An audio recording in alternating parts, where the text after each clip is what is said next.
Welcome to the Walk-Thru with 5-Star Preps, the ultimate weekly live show that dives deep into the heart of high school football right here in East Tennessee. Powered by Triple F Training.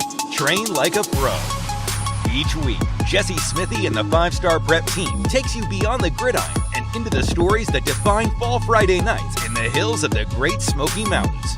From the thrilling touchdowns to the hard-hitting tackles and the unsung heroes who make every game unforgettable, we've got it all covered. Join Jesse Smithy as he breaks down this week's biggest games, highlights the standout performances, and gives you the most comprehensive high school football coverage in East Tennessee.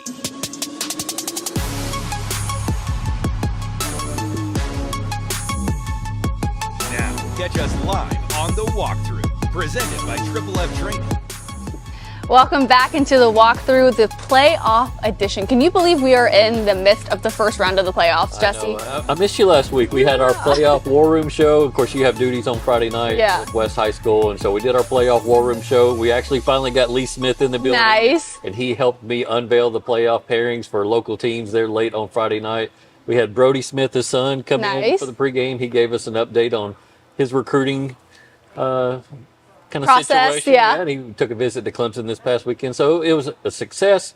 The regular season's done, ready for the playoffs, the most exciting time of the football season. Yeah, absolutely. Of course, we are presented by Triple F, but it's the playoff time. We also have an interview with the Coalfield head coach and Benson Napier coming up later in the show as well. Also stay tuned because Mr. Football semifinalists come out later this week. I know there are a couple of names we're all expecting to be on there. One and a couple maybe more obvious than others we hope to see on the list. Yeah, definitely. I think we'll have a good amount of representation. That'll come out on Thursday, I believe. Semifinalists are usually announced that Thursday right after the regular season ends. So what happens is it's semifinalists first. A couple weeks go by, it gets narrowed down to finalists, and then they have the recognition for the winners later on in the season at Nissan Stadium. But there's one vote.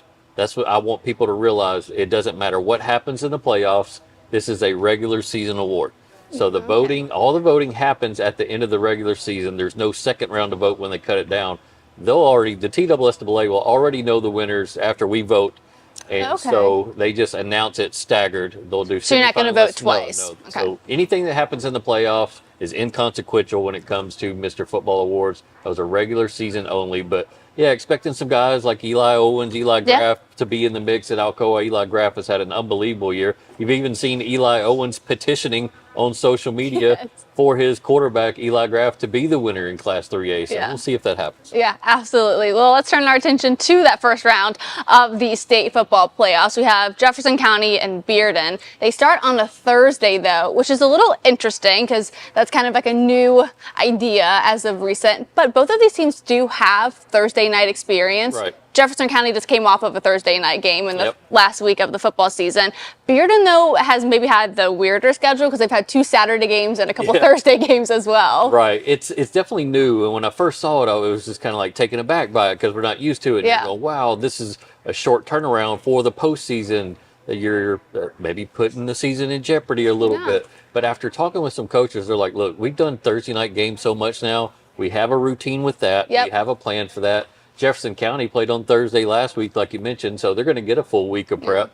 And if you happen to win that game, that playoff game on a Thursday night, well, then you got an extra day of rest and preparation. So there's good, there's bad to it. I'm excited for it. I mean, it kind of puts one game in the spotlight, and it's kind of like an appetizer to whet your palate there for the Friday night game. So before the entrees of the Friday, Jefferson County at Bearden, these two teams played a wild game last year, and looking forward to this rematch. Yeah, it definitely should be a good one. Well, they're just one of 45 area teams in the 5-Star Preps coverage area. So this is a good time to subscribe on 5starpreps.com because your team is probably someone Jesse Smithy is talking about. Absolutely. I think I did the math. Around 65% of the teams that we cover made the playoffs, and that's a really good portion. Yeah.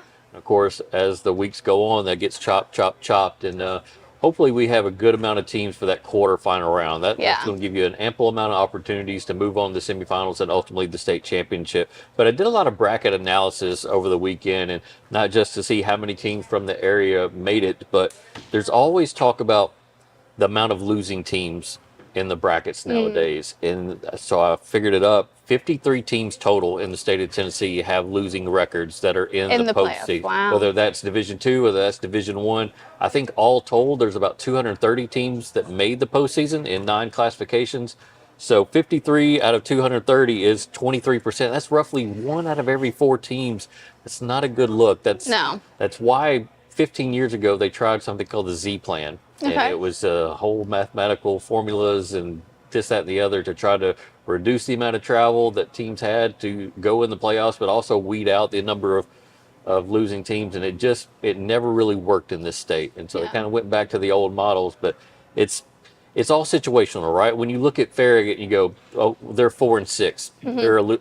But you don't think of Farragut as a 4-6 team. They won their last 4 games and they almost knocked off Maryville last week. So it's all relative, but it's not good statistically when you say basically 1 out of every 4 teams have a losing record. And I guess how much of that too is the size of that class, right? Because sometimes you have too many schools in a class, so maybe 4 of those 5 make it, or you have 4 of 20 or whatever it goes. How much do you think that plays a role into the... I would say it's more of the amount of classifications we have. When they stretched it out to 6 in Division I and then 3 in Division II, I mean, we're talking about a lot of teams that need to be plugged in to fill those brackets, 32 team brackets in Division I's. And so when you're letting the top 4 teams of each region get in, ultimately you're going to see some teams with a losing record sneak in. So it's at the end of the day, by the time we get to the second round, a lot of those teams with losing records will be weeded out, most likely. So it'll kind of get to the product that we want. But just on the whole, on the surface level, looking at it from afar at round 1, it's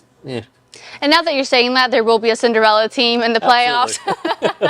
Absolutely, there will be. Whoever should win might not, now that Jesse Smithy is bringing that up. I do want to turn our attention down to the West and Powell highlights as well, because that was a great game. Unbelievable game this past week, and they always deliver in region championship games. And I had Powell winning that game. They did not win that game. West, as you saw, had an unbelievable comeback, and just the leadership, and I want you to talk about this, what you see out of the leadership of number 1, Antoine Verdine, along with Jack Keith, that we've talked about on this program. But it just seems like in big games this year, Antoine has made big-time game-flipping plays. Well, especially on the kickoff returns. 2 of his returns brings West inside the 10-yard line, sets him up for beautiful touchdown passes and rushes for that West offense. So he is a spark plug on special teams. On defense, you better watch out. Wherever he is on the field, do not throw his way. And even if you're not throwing his way, his ability to track down that receiver or that running back is unbelievable. And then you put him on offense, and he's still making plays on offense. So he really is kind of like the heartbeat to that team, kind of like how Jack Keith is on defense. I mean, those 2 guys really are the identity of the team, the strength of that team. And when I'm up in the press box just talking about the game, I'm probably saying those 2 names the most out of everybody. But it's just so incredible just how much he continues to contribute to this team week in and week out. It gives me the same feel that I had 2 years ago with their running back, last year with their running back, but this time, even though they're not running backs, just Antoine and Jack Keith, like you mentioned, are the heartbeat there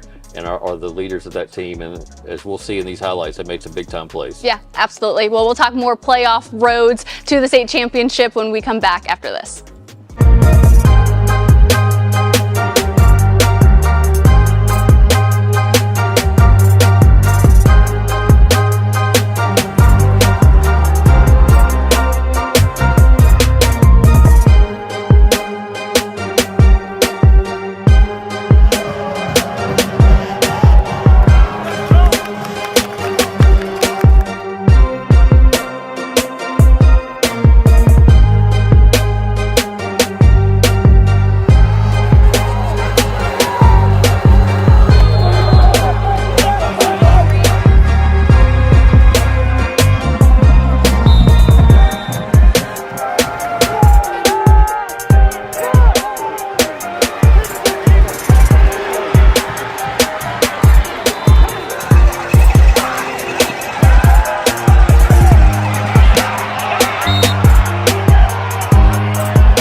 When you shop at Elliott's, your journey is our purpose. North Knox Siding and Windows is a complete exterior home improvement company that can help you with all your exterior needs. Visit us today at 5618 North Broadway.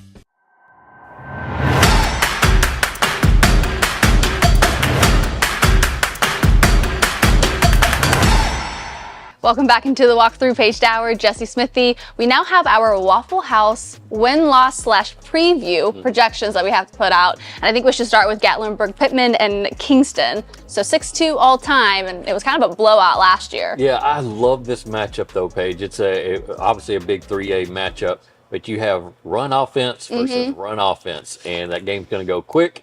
I love that on playoff time. We're media people. We love quick games. Give me the final score. We don't mess around with deadlines, anything like that. But you got a Gatlinburg-Pittman team that's getting more confident, that's getting healthier. Yep. Braden Maples is their star running back. He's starting to get a lot of college offers, but he was gone for a good portion of the mid part of the season. He's back now. He's running healthy. They also have another tailback to kind of pair along with him. And over at Kingston, they have a pair of 1,000-yard rushers in their offense. Yeah. So neither team's really going to air it out that much, 15 or 20 times. You're not going to see anything like that, but you're going to see two programs that have a lot of pride, that have a ton of community support, and they're going to run the football really hard. I can't wait for that one. Are you going to pick any more? Oh, I'm going to take. I'll take Gatlinburg-Pittman in this one. I'll take I forgot we're doing picks. Even though you said it, I'm so used to it being at the end of the show. But True. I'll take Gatlinburg-Pittman again. Okay. I think Braden Maples is a difference maker. He's a star in the making, and this will be a big night for him. Yeah, so our other one is Stone Memorial at Loudon. What's interesting when I was looking back at Loudon, they're 10-0 on the year. The last 5 times that they've been 10-0, they've made it to the quarterfinals or better, whereas Stone Memorial has kind of struggled to get out of that first round. Right. So I think regardless of that, it could be an interesting matchup, especially for the season that Loudon's building. So Loudon's in that second quadrant of the 4A bracket, and that first quadrant has your Greenvilles of the world, your Anderson counties, Elizabethtons, Fultons, and everybody might snuff at the second quadrant, but you got Upperman in there that was a state runner-up last year. They're the #1 team in the state, and you got the Stone Memorial team that gave Upperman all they wanted about a week ago. Yes. So they have Loudon's attention. Loudon's not going to just say, "Oh, we got an easy first-round matchup." Yeah, anything. Memorial will not roll over. Right. Yeah. So Stone Memorial's led by Noah Potter. He's a former quarterback at Bearden. He's moved down to Crossville and had a phenomenal year, and so he's going to be a challenge for Loudon. But one thing that Loudon has really banked on this year is his defense, and I think that comes to play.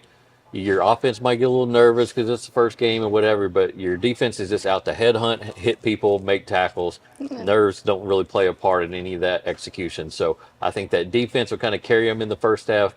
Loudon's offense picks up in the second half. They get the win in this one. Yeah, I would agree with that one. Our next one is Fulton and Elizabethton. For Fulton, this is their first 6-win season since 2021. But then for Elizabethton, they've had a couple of state championships and then a final a couple years ago as well, so they're no stranger to the playoffs. Absolutely not. And we had Justin Longhead, football coach at Fulton, in Triple F last Friday night. Nice. He talked about his football team a lot. And even though they did not play well in that Week 11 showdown with Gibbs, which is for the 2 seed and whatnot, I think he still feels comfortable and confident in his football team. You have a 1,000-yard rusher in Albert Johnson. You have Derek Smith at wide receiver, who is just lightning in a bottle and makes plays on defense, and just talked about all the positives that have come out of his program here in year one. It's a winnable game for Fulton if they're able to put up some scores early. It's a long road trip up to Elizabethton. It's unfamiliar territory for those players. This is not a program that they go up there and face in the regular season quite a bit. Well, this is their first meeting, I believe. Right. Yeah. So it's unfamiliar territory, so you need to score, find a way to put some points on the board early. If they don't, as you mentioned, Elizabethton, very familiar with big-time playoff atmospheres and matchups. Coach Witten is one of the better coaches in the state, and it could be Elizabethton's tonight. So, pick-wise, I'm going to go with the upset. I'm going to go with Fulton winning this football game. I like it. I think that's a strong upset pick. All right, so we're going to take a look at some Fulton and Gibbs highlights from the game that Jesse was just talking about. But stay tuned, because when we come back, we will have that interview with Coalfield's head coach, Benson Napier. Stay tuned.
When you shop at Elliott's, your journey is our purpose.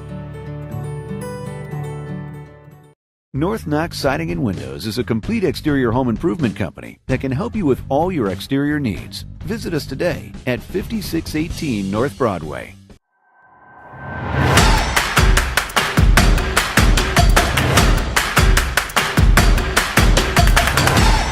Welcome back to the Walk-Thru presented by Triple F. Jesse Smithy along with Benson Napier, head football coach at Coalfield High School. And Benson, thanks for joining us on the show tonight. And, I appreciate you having me on. I know y'all are excited. Y'all have had an amazing regular season, and the expectation at Coalfield is the same every year. And I know you guys want to make deep playoff runs. You've made deep playoff runs before.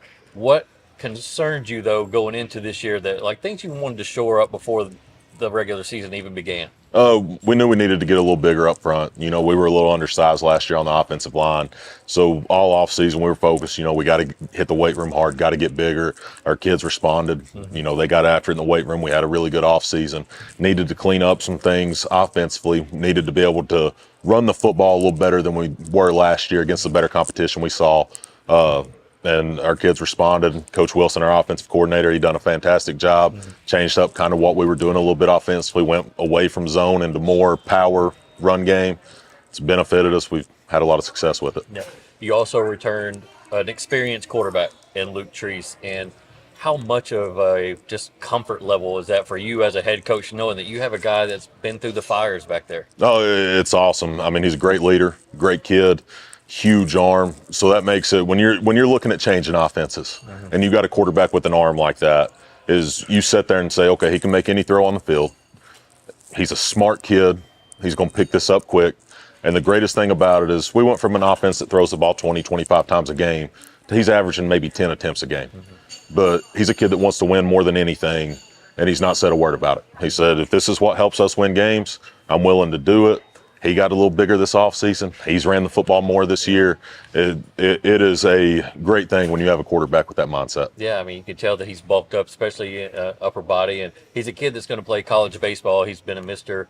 Baseball. He's been a Mr. Baseball finalist. To have somebody, is he just kind of mature beyond his years? He is. It's one of those, and he grew up in a household where his dad's been a coach. So he's grew up around the game. He knows it. He's been a Coalfield kid his whole life. He knows what it means to play at Coalfield, knows what it means to wear the C, and he wants to go out on a good note. We had, last year, we ended our year on a bad note. And so that him and along that whole senior class, their mindset has been, we're going to do whatever we got to do to win football games, and we don't care who does what, who scores touchdowns, who gets this carry, who throws this, who catches this, who makes this play. It is whatever we got to do to win. And it starts with him at quarterback, having that mindset of not complaining about pass attempts getting cut down. You talked about just how the last season ended and coming into this year. So many people, including me, were talking about Oliver Springs. They'd made the semifinal run. They had the win over Whitwell early in the season. They had the win over South Pittsburgh.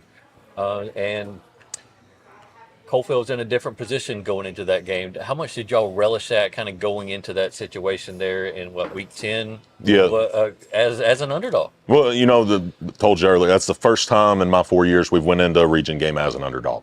And it's a different feeling. Honestly, it's a nice feeling where you don't have that pressure of everybody's trying to get you. We're the hunter now. Instead of being the hunted, you're the hunter, and you get to go out and have a lot of fun and say, we're going to get back on top. And we were fortunate, made enough plays to win that football game. And, that feeling is something we hadn't experienced. We enjoyed it. What does that 1 seed do for the outlook of Coalfield football, just the advantages it gives you? Well, we get to be at home the first 3 rounds. The one thing that's not good about being in Region 2 is you never get true home field advantage rounds 1 through 4. Odd years, you got to go to Region 1 if you're there. Then every other year it flips between us hosting semis or down south, west hosting it. So we're at home the first 3 rounds. That's nice knowing you're not having to go on the road anywhere, not having to make any road trips, getting our home fans out to support us. And then if you're fortunate enough to get to round 4, then you're traveling. For people that may get to see Coalfield football for the first time this playoff run, we talked about Luke Treese, the quarterback. Jaden Bunch at running back's been special. Waylon Burgess at wide receivers has been special as well. They are, both of them juniors. Excited we get them back again next year. They're both kids. Waylon, what people don't know, he can throw a baseball. He can score a basketball. He's a 3-sport guy, absolute incredible athlete, long, rangy, plays pretty good defensive back. At wide receiver, we went into the year knowing, hey, you like to say you like to throw a lot of 50-50 balls down the sideline. Waylon's a kid that makes those 75-25. Yeah. I mean, he can go up and get the football. Jaden at running back is, I don't like bragging on him, he's my nephew, but it is what it is. Yeah. He's very special at running back. He can tote it up in between the tackles. He can get out in space and go to the house.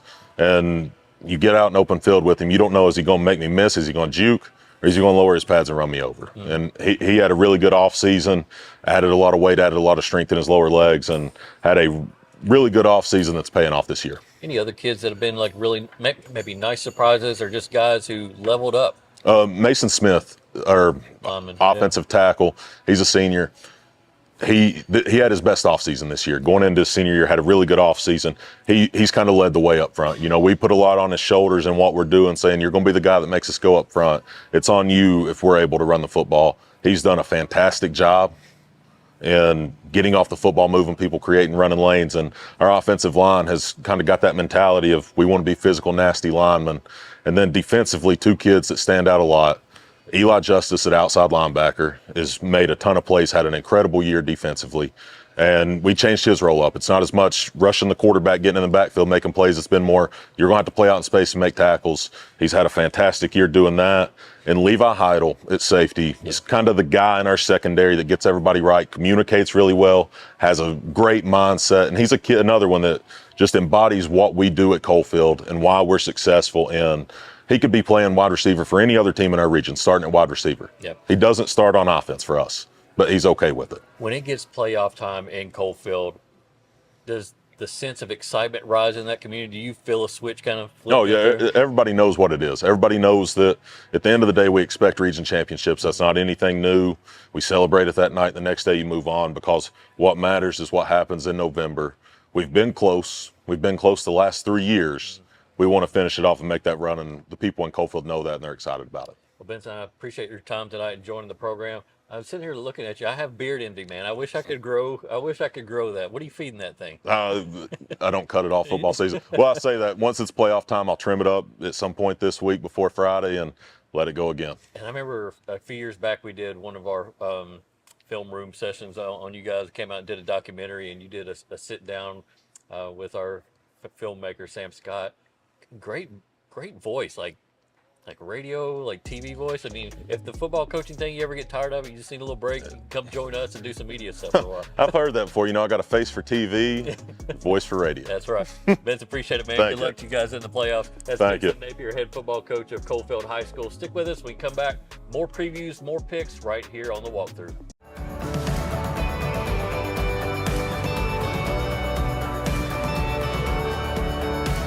When you shop at Elliott's, your journey is our purpose.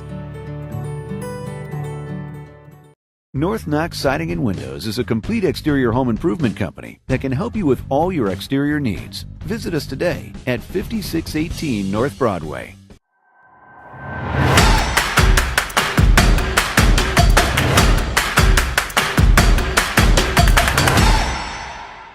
Welcome back into the Walk-Thru. We're going to continue our Waffle House win-loss projections. Before we do that, I want to touch a little bit on the conversation you had with the Coalfield head coach and Vincent Napier. So, I mean, this segment we do here can be a little dicey for you sometimes when you're not only picking a winner, but you're also kind of picking a loser in some of these games. Sometimes it gives them a little bit of an edge. He loved it. Yeah. He wants me to pick against them if they happen to play Oliver Springs again in the playoffs. So he was kind of begging for it. But Vincent's a great guy and somebody that I covered when he was a player. Back in his heyday in high school, and of course he went on to play college football and come back to coach at Coalfield, and a guy that puts a lot of pride in that position as head football coach. And his dad works for E2 down in Harriman. That's our supplier of our goods, and got these hoodies made for us. Nice. So Mark Napier, shout out Mark Napier at E2 Sports down there in Harriman, and so. And Benson and I share a common hobby in sports card collectings with our son, and so he and I will text every now and then about that. So he's one of the good people in the profession. Yeah, absolutely. Well, we're turning our attention to the second part of our win-loss projections. We have Halls and Mo West. Mo West was able to get the home meeting here. Yeah. But I think this meeting could be a lot different than it was a year ago, where Mo West kind of like shocked everybody, defeated Halls 35-14. Well, it's one of the bigger shocks of round one in the 2023 playoffs. Halls had such a phenomenal year under Brent Hughes in 2023. They had excellent offense, excellent defense. They had an unreal kicker, just like everything they needed to succeed. And they just went out in that first round and it just kind of fell flat. Yeah. I think they are more mature. I think they're more experienced. I think they're hungrier to beat Morristown West this time. I think we totally see a different football game this time around. Amari Lethgo is an upperclassman now at quarterback, and Brody Rogers, number 0, has been unbelievable lately. He has 5 interceptions in his last 3 games. He had 2 last week, 1 return for a touchdown. He's also an 800-yard receiver for that football team. So they can run the football, they can throw the football, they get after it defensively. I think Halls is prepared to go on the road and defend and defend against Cameron Richards, the Morristown West running back, and get this win. I like Halls to win that football game. Yeah, I think another team looking for a different outcome than their last meetings is Farragut when they meet Dobbins-Bennett, who they played week 1 of the season, lost 27-20. Yeah. Yeah, and that kind of started the run of 0-5 for Farragut. And there were some times in that 0-5 start that they competed, and there were times that they got absolutely blown out. And I keep saying this, Paige, it's like that 5th loss to Bearden was just an absolute blowout. They did not compete, even come close to beating Bearden in that game. There was nothing I saw on that Saturday night that said, you know what, Farragut's going to be all right. They're going to win their next 4 games, and they're going to go up 21-0 on Maryville in week 11. There was nothing that signaled that. But having Jeff Courtney out here on the set a couple weeks ago, and you talked about just them staying the course. Corbin Hobson at quarterback has really found something, a belief, a confidence. We've always known they've had great receivers. Yeah. It was just, hey, when's that quarterback going to, and it's finally clicked for Corbin Hobson. For that reason, for that belief, for that confidence, I like Farragut to go on the road and win this football game. You? I'm picking the upset. I'm sure a lot of people will as well. I'm Yeah. not really going out on a limb just because of what Farragut's done over the latter half of the season, but they played them close in week 1. They're playing their best football now. I like them to win. Yeah, and talking about that interview or conversation you had with Coach Courtney, I do think it was so important for them to find their identity, kind of write their own story, and that's really what they've been doing in the back half. I'm sure there was some type of heat check, temperature check that the coach did after that Bearden game, and you just see it's a completely different team now. It's all about playing your best football at the right time, and I told this story last week.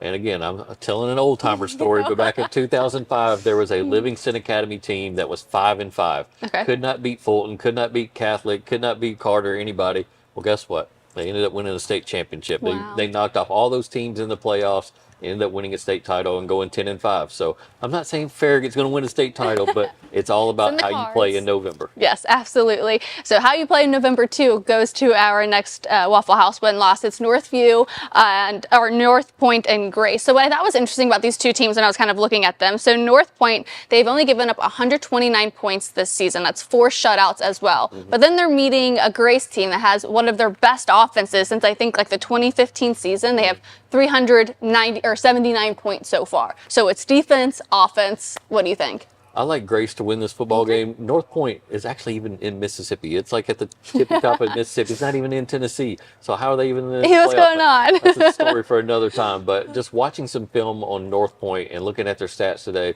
they have one guy. Yeah. It's all based around one guy. They're running back. He's a 1,200-yard rusher. Now, they have some other complementary runners. It's a run-based offense. Quarterback's in the shotgun. The running back will kind of circle back around him. And so it's, I don't want to call it a modified wing tee, but it's all kind of deception. Where's he going? Things like that. Nick Craney, the defensive coordinator, and Matt Price, the kind of defensive coordinator out there at Grace Christian, they're experienced. They know how to win this time of year. I think they'll know how to draw something up and see what other people have done to have success against that offense that North Point has. And they'll put their own spin in it. And I think Grace Christian wins this football game. Yeah. All right. So they say defense wins, but you're going to say offense wins. Well, I think Grace will get its offense, but I Yes. think defensively is the key to stopping that tailback from North Point. Absolutely. And I know this goes against, the nature of, players and coaches to look ahead, but we're going to look ahead a little bit at potentially week 2. We've mentioned Halls earlier. If they win, they have a chance to take on West, and that'll be a heck of a rematch, especially considering kind of the mess of a game it was when they met a couple of weeks ago. Well, even last year they played West close. I think it was a 20-9 football game, and then this just a week or so ago, and it was came down to a 2-point conversion, and West was able to stop that and get the win. Yeah, it was Jordan Hayes on the interception. Yeah, so it's a Halls team that's very much capable of winning its week 1 game and throwing another scare into West. So I hope we get to see that matchup again. That'll definitely be an exciting one. The other one is Powell and Sevier County, potentially. That one has me just kind of rubbing my hands together. I really want to see that. Cooper Newman, quarterback, sophomore, 75% passer, 33 touchdowns this year. You know how many interceptions he has?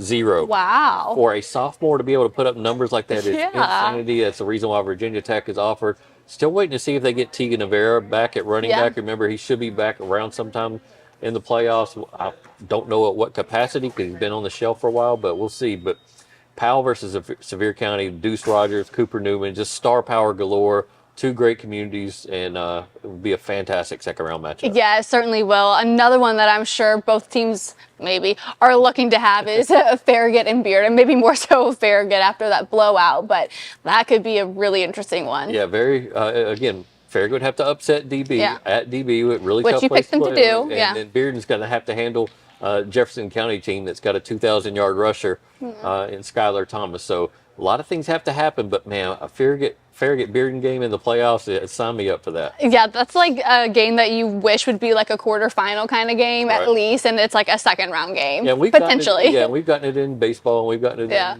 in basketball. I mean, they played for a state championship against one another in basketball, girls basketball, a few years back. So, but it would be ultimate drama in football. Absolutely, it would be. Our other one will be Greenville at Gibbs. Just a Gibbs program that wants that game. Yes. They need to face off against the Greenvilles, the Anderson Counties of the world, the Elizabethans of the world to continue to test their program against the best. Yeah. And it's a hard-nosed Gibbs team, a strong will about them, and a great head coach. So that would be a great game to go watch in 4A if it happens. Yeah. Another one, you get ready for a Webb's team or a Webb team, maybe on who and what they'll face in the second round. Now, I'll put that in there, just kind of quirky, Webb versus Webb. There's two Webb schools in the state. One, the Webb School of Knoxville. I'm like, is this a typo? And then there's a Webb of Bell Buckle, and their nickname is the worst nickname in all of sports. Yeah, I don't think they have much to work with. What is it? It's the feet, as in your feet.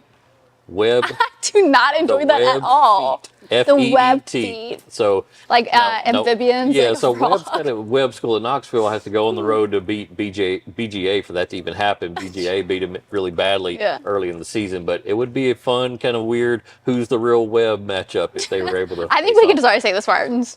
The feet is just a terrible I name. hate that so much. Oh gosh. Well, content like that and much more you can find on 5starpreps.com. So definitely subscribe to that for all the latest on East Tennessee high school sports. But stay tuned on Friday and Thursday as the first round of the state playoffs get going. And we'll have so much more coming up later this week. And we'll talk to you guys next week.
Welcome to the Walk-Thru with 5-Star Preps, the ultimate weekly live show that dives deep into the heart of high school football right here in East Tennessee.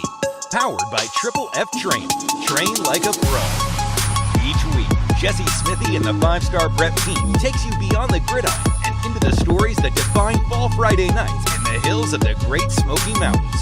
From the thrilling touchdowns to the hard-hitting tackles and the unsung heroes who make every game unforgettable, we've got it all covered.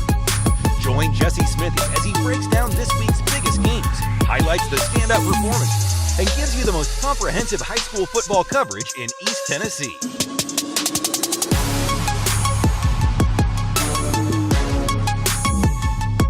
Now, catch us live on the Walk-Thru, presented by TSSAA Training.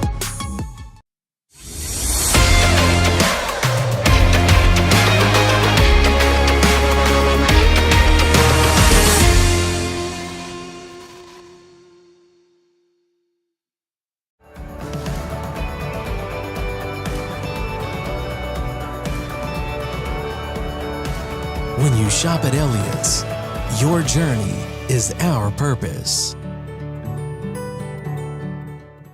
North Knox Siding and Windows is a complete exterior home improvement company that can help you with all your exterior needs. Visit us today at 5618 North Broadway.